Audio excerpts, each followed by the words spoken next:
Il nous faut, de manière absolue, parvenir à connaître Christ, à vivre Christ.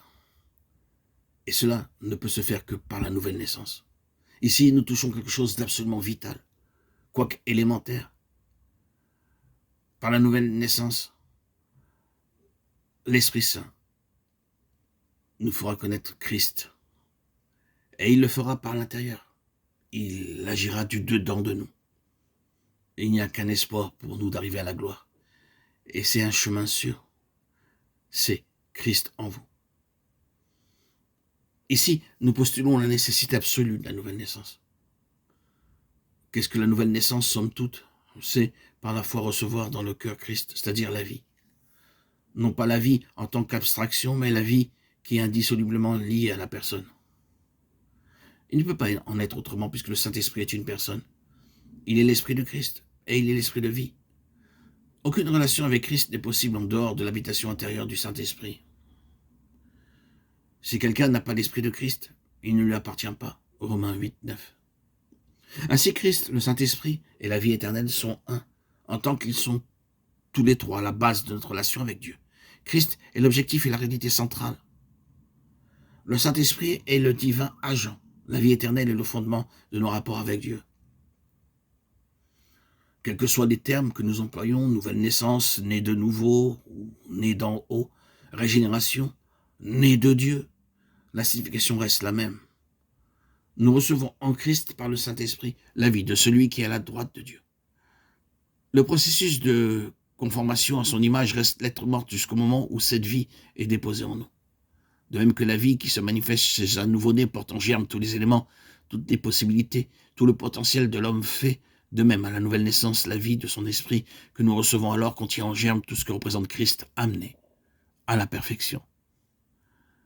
Cette vie-là n'existe par nature chez personne. C'est le don de Dieu, la nouvelle naissance, le fruit de la régénération par le Saint-Esprit. Et c'est autour de cette vie nouvelle et intérieure que gravitent tous les intérêts de Dieu. Donner à cette vie l'accroissement qu'elle comporte, en développer toutes les caractéristiques, tel est le seul objectif que poursuit le Saint-Esprit chez l'enfant de Dieu. Mes petits enfants, écrivait Paul en s'adressant à certains croyants, pour qui j'éprouve de nouveau les douleurs de l'enfantement jusqu'à ce que Christ soit formé en vous. Christ formé au-dedans, telle est la nature de la croissance spirituelle. La nouvelle naissance est le point de départ. C'est ce qui donne au Saint-Esprit sa base d'opération. C'est par là qu'il faut commencer si l'on veut répondre à cette question. Quelle est la nature de l'union avec Christ? C'est être un avec lui dans sa vie, ressuscité, souveraine. En lui, le triomphe complet de cette vie est déjà consommé. Ainsi unis avec Christ dans son état, nous pouvons vivre la sanctification.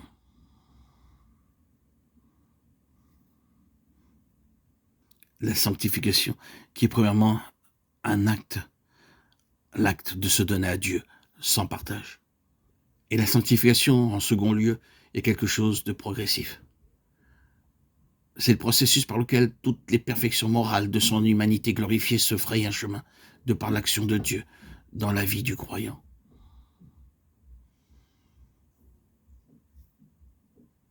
Ainsi, Dieu est parfaitement satisfait. C'est par une révélation intérieure de l'Esprit que nous le contemplons. Et ce qui nous est révélé n'est pas autre chose que cette grande vérité, à savoir que Christ a été fait pour nous sanctification. Sanctification pour nous et sanctification en nous. Ce qu'il demande de moi, c'est que je cède, que je m'abandonne, que je croie, que j'obéisse. Qu'il devienne alors ma force si je renonce à la passivité d'esprit et que je puisse prendre une attitude positive afin de me prêter à ses intentions, à sa sainte volonté, à remettre mon esprit, à remettre mes désirs mondains, mon moi, mon ego, à Dieu. Ainsi, Christ à la droite de Dieu, qui signifie sanctification pour nous, c'est notre union à lui, par le Saint-Esprit, qui explique alors toute notre sanctification présente. Et pour chaque enfant de Dieu, le but est alors atteint.